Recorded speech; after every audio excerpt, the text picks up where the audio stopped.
Now that we've looked at reference, let's paint out some of these areas that we want the flame values to appear. Right now we're just scattering points with this pyro source, but there's a much better way of doing that. So let's give ourselves some room down here, and I'm going to use a node called the attributes paint node. And this node is new to Houdini 18. It basically makes it a lot faster and easier to paint out attributes. So, as you might imagine, we want to go to our attributes and specify the attribute name as flame. If we set the visibility here, as you can see, we now have our logs, but in order to activate this node in our viewport, we need to press this little multi-handle button right here. So as soon as we press that, now we have the ability to see this attribute. Let's go here and turn off lighting. And as you can see, now we're able to paint this. And actually, I'll go right here with this headlight so that we still can see the logs, but now we can just paint out where these flames are at. So if you just click and drag, that will paint this out. Middle mouse will erase. What I've generally found works pretty well is if you hold down Shift and right mouse, that'll give us a small brush size, and we can just paint out little areas like this. And I'm leaving some areas that are not affected by the flames at all. Because as you saw in the reference, it's not like we just have huge areas that represent one body of flame. They're really kind of broken up into these tiny little sections like this. And that's where the flames come from. Now again, everything is generally happening towards the middle. So it makes sense to paint these areas more intensely, like that. And as you paint, you want to go back and forth between positive values, so painting like positive like this, and then erasing them. So you can kind of see me doing that as I go along. I'm adding values like this, and then I'm taking away. And I'm going back and forth like that. And by doing so, it just usually gives you a better looking shape by the end of it, or a better looking result by the end of it. It's something that you'll commonly see with sculpting workflows as well. So anyway, like I said, you don't want to add too much of this. We don't want to do this sort of thing, right? So I'm just starting with these areas that are facing towards the center. And actually at the center, let's go ahead and just add a bunch right there. And also remember that this is just where flames are allowed to be and where they're not. It's not the same thing as drawing out intensity of the flames. That'll be something different. We just want to space this out and provide some areas where this is happening, not happening, and then we'll do some additional breakup with the noise as well. So anyway, I'm going to paint this out as you've seen me do. Go ahead and do the same. I'll pause this video, and then when I'm done, you'll see the final results.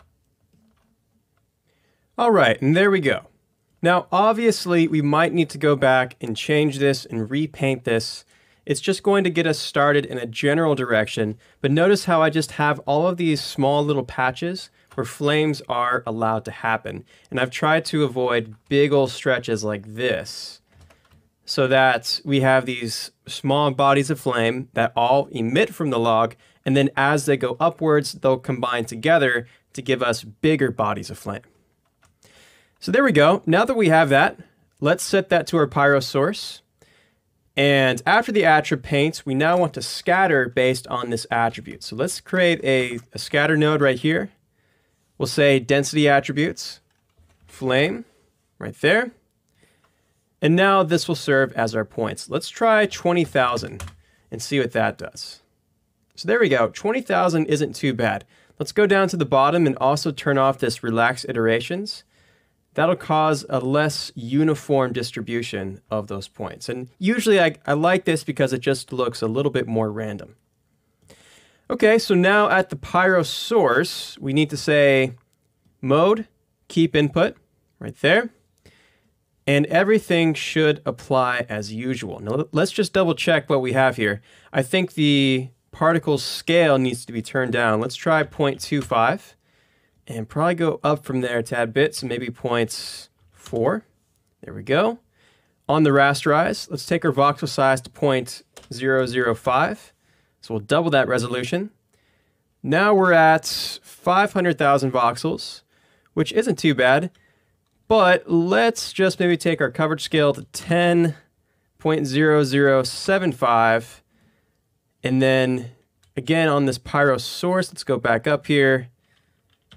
It's always a process of going back and forth. So 0.5 in that particle scale. Now we're around 300,000. I want just a tad bit more resolution though.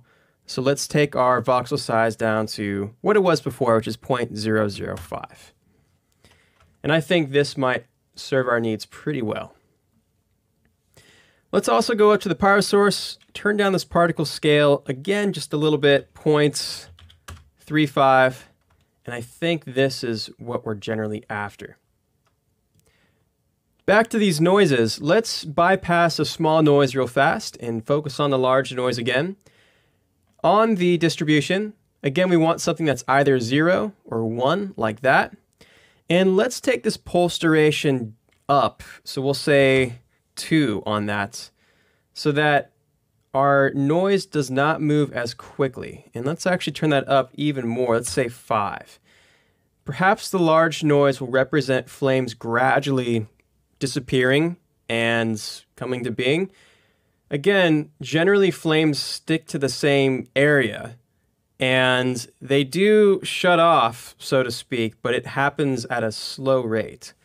So let's try a pulse duration of 4, element size. Let's try going down just a tad bit on that, so 0.5. And we'll have to do a flipbook to double check that, but I think this will work out just fine. Now on the small noise, let's do a very similar thing. We will have a faster pulse duration on this, so instead of 4, let's try maybe 1.5 and see what that does. I think this might be a good idea right here. And now that we have all that, let's try doing a flipbook with this volume visualization and see what this looks like when we're going 30 frames per second. So I'll do 150 frames and we'll see what that looks like.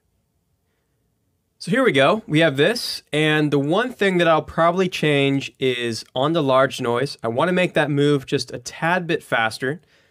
And besides that, my recommendation is to not get too nitpicky at this point. We're probably going to go back and change all this stuff anyway, so you just want to get it in a general area that's improved from where it was before. So we have that. And let's now go to our large noise. I'll just say pulse duration of 3. And then before we get to this flames out, it's also a decent idea to make a file cache for this pyro source. You don't really have to do this, but I think it's not a bad idea usually. So I'll just say pyro source $os $f4.bgo.sc. There we go.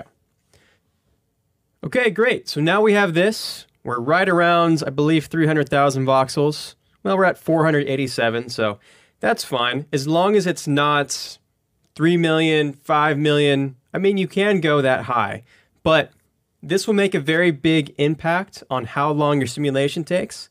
And so the lower you can get away with these voxel values, usually the better. We don't want to lose too much information, but we want just the minimum to capture the areas that we want. Okay, awesome. So now that we have that, we've improved our source a little bit. Let's go back to the PyroSim and improve what we have going on in here. With this new source, here's what we have.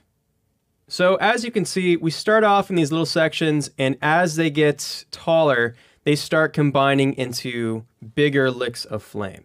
Kind of like I was saying. So even though we painted out those small areas, it still allows us to have bigger bodies of flame. It just happens when it rises to a certain point.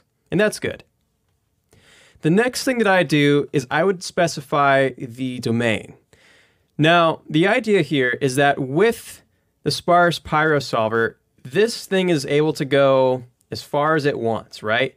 In other words, I can have a simulation where I'm way out here and this VDB volume is allowed to go all the way across like this. And it's not contained by anything.